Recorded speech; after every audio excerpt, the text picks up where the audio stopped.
Friends, yesterday we have seen that the banker entered into the room where the prisoner is there, and he is there to kill the prisoner because he is going to regain his freedom, and the banker has to provide him 2 millions of rupees.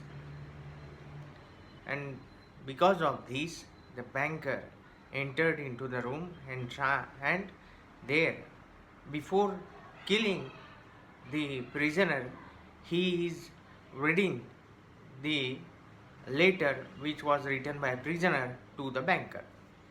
That part we have seen yesterday. The next, what the prisoner has wrote to the banker, that we have to study. Your books have given me wisdom. All that the unresting thoughts of man has created in the ages is compressed into a small compass in my brain. I know that I am wiser than all of you, and I despise your books. I despise wisdom and the blessings of this world.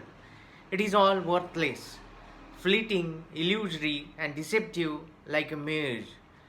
You may be proud, wise, and fine, but death will wipe you off the face of the earth as though you were no more than mice burrowing under the floor, and your posterity, your history, your immortal geniuses will burn or freeze together with the earthly globe. You have lost your reason and taken the wrong path. You have taken lies for truth and hideousness for beauty. You would marvel if, owing to strange events of some sorts, frogs and lizards suddenly grew on apple and orange trees instead of fruit, or if roses began to smell like a swearing horse. So I marvel at you who exchange heaven for earth. I don't want to understand you, to prove to you in action how I despise all that you live by. I renounce the 2 millions of which I once dreamed as of paradise and which now I despise. To deprive myself of the right to the money, I shall go out from here 5 hours before the time fixed and so break the compact. So, this is the situation. Now, for 2 millions of rupees, the young man has accepted 15 years of imprisonment. And by reading, by analyzing the books, he changed his mind. There is a complete change in the attitude of that young man, that he has decided to despise all the things, to despise all the material gains that he is going to have from the banker in the exchange of 2 millions of rupees. So he despised all those things. So, what was the cause?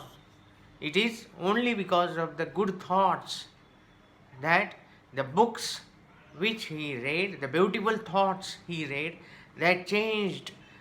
There is a transformation, complete total transformation in the personality of the young man after 15 years. He studied hard. For day and night he was reading. So in our tradition it is also said that Pustake has Guru. The books are your true gurus. You have to follow the books. You have to read constantly. In Marathi, it is a well known saying that Vachal tar vachal. Unless you are not going to read, you are not going to save. So, for that purpose, you have to read and write continuously.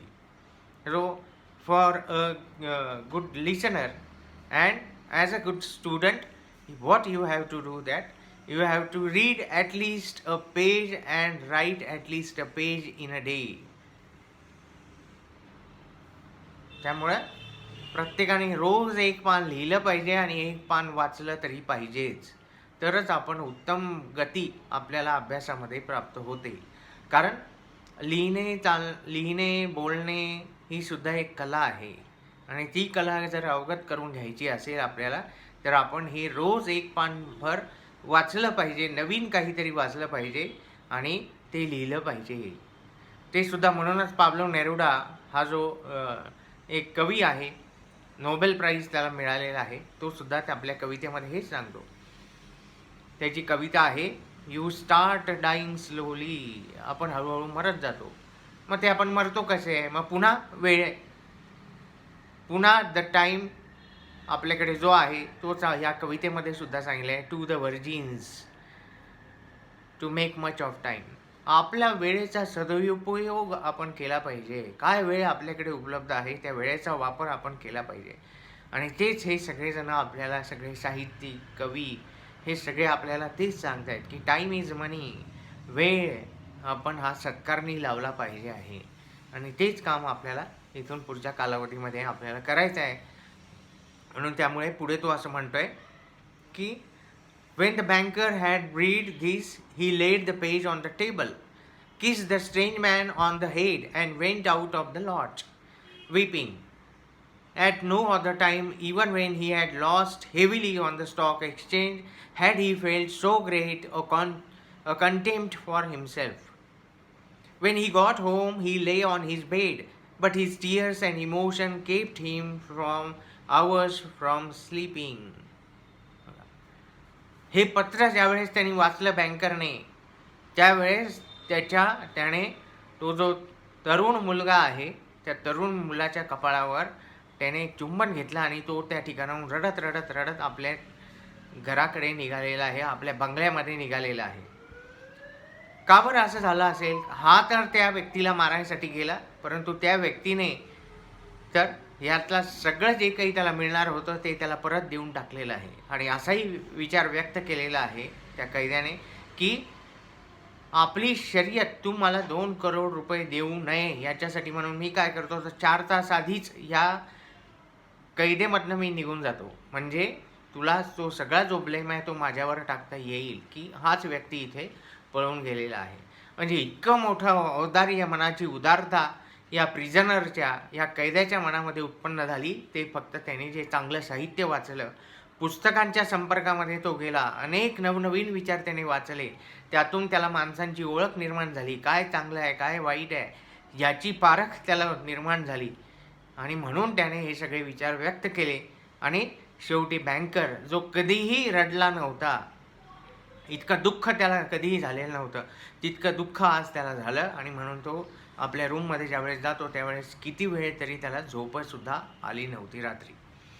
Next morning the watchman ran in with the pale faces and told him they had seen the man who lived in the lodge climb out of the window into the garden, go to the gate and disappear. The banker went at once with the servants to the lodge and made sure of the flight of his prisoner. To avoid arousing unnecessary talk, he took from the table the writing in which the millions were renounced, and when he got home locked it up in the fireproof safe. So this is the end of the story. अशा पद्धतीने मग दुसऱ्या दिवशी सकाळीच त्याचा जो watchman असतो तो वॉचमन त्या ठिकाणी पळत पळत येतो आणि बँकरला सांगतो की जो माणूस गेल्या 15 वर्षापासून या ठिकाणी राहतोय तो आता त्या ठिकाणी नाही, तो पळून गेलेला आहे.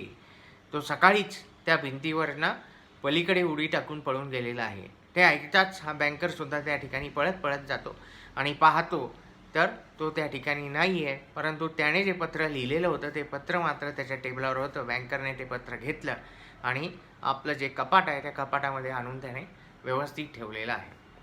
तर अशा पद्धतीने द चॅलेंज. आता who is the winner in this challenge? Challenge काय होतं ह्याचा पण आपण साकल्याने सविस्तर विचार केला पाहिजे. चॅलेंज असं आहे की 15 वर्ष एखादा व्यक्ती एकाकीपणे कैद्यासारखं जीवन जगू शकतो का त्याने मृत्यू स्वीकारला पाहिजे? तर त्या ठिकाणी झालेली चर्चा अशी होती की कुठल्याही प्रकारची जी कन्फाइनमेंट असते, जी शिक्षा असते, ती शिक्षा ही शिक्षाच असते, कारण त्याच्यातनं काहीतरी आपल्याला मिळालं पाहिजे असतं, धडा आपण घेतला पाहिजे असतो. म्हणून मग तो जो तरुण मुलगा असतो तो तरुण मुलगा अशी शिक्षा स्वीकारतो. He has accepted that without life nothing, there is no any type of existence. So I will be there for 15 years of imprisonment. And who can predict that after 15 years the new life will be there? And the same happen. कोण म्हणणार आहे 15 वर्षानंतर पुढचं आपल्याला कोणी काय सांगून ठेवलेलं आहे? 15 वर्षानंतरचं नवीन आयुष्य जर एखाद्याला मिळालं आणि तेच या ठिकाणी घडलेलं आहे की 15 वर्ष हा व्यक्ती वाचतोय, नवनवीन भाषा शिकतोय, 6 वेगवेगळ्या प्रकारच्या भाषा त्यांनी या 15 वर्षाच्या कालावधीमध्ये शिकल्या, सायन्सचा अभ्यास केला, केमिस्ट्रीचा अभ्यास केला, तत्त्वज्ञानाचा अभ्यास केला, साहित्याचा अभ्यास केला, गणिताचा अभ्यास केला, सर्व अभ्यास त्याने केला. आणि त्या अभ्यासातनं त्याच्या लक्षात आलं की आपल्या जीवनाचं अंतिम ध्येय काय आहे. आणि मग त्याच्या लक्षात आलं की material gain is not the ultimate aim of human life. मानवी आयुष्याचं भौतिक सुविधा मिळवणे हे काही अंतिम ध्येय नाही. तर तेच भारतीय तत्त्वज्ञानाने सुद्धा सांगितलेलं आहे की आनंद प्राप्ती. So what is the happiness? The ultimate aim of every human being, that is in search of happiness. We all are there. आपण सगळेजण त्या आनंदाच्या शोधामध्ये आहोत. मग तो आनंद त्या त्या व्यक्तीनुसार बदलत गेलेला आहे. परंतु परमानंद, त्याच आनंदाला आपण परमानंदसुद्धा म्हणतो. मग तो परमानंद काय आहे? तर त्या ईश्वराप्रती असलेली भक्ती जी आहे, डिव्होशन, ते महत्त्वाचं आहे. आणि त्यालाच स्वामी विवेकानंदांनी म्हटलेलं आहे की ईश सेवा करण्यापेक्षा जनसेवा करा. जनसेवा हीच खरी ईश सेवा आहे. Service to the people is service to the god. आणि हेच सगळं सत्य जे आहे ते सगळं सत्य आपण स्वीकारलं पाहिजे. आणि म्हणून त्यामुळे ही अशी एक सुंदर अशी गोष्ट जी आहे ती अँटोन चेखोव हा जो लेखक आहे रशियामधला, ह्याने आपल्या सगळ्यांसाठी दिलेली आहे. तर अशा पद्धतीने ह्या पहिला जी आपला प्रोज आहे द बेट, तो या ठिकाणी आता संपलेला आहे. धन्यवाद.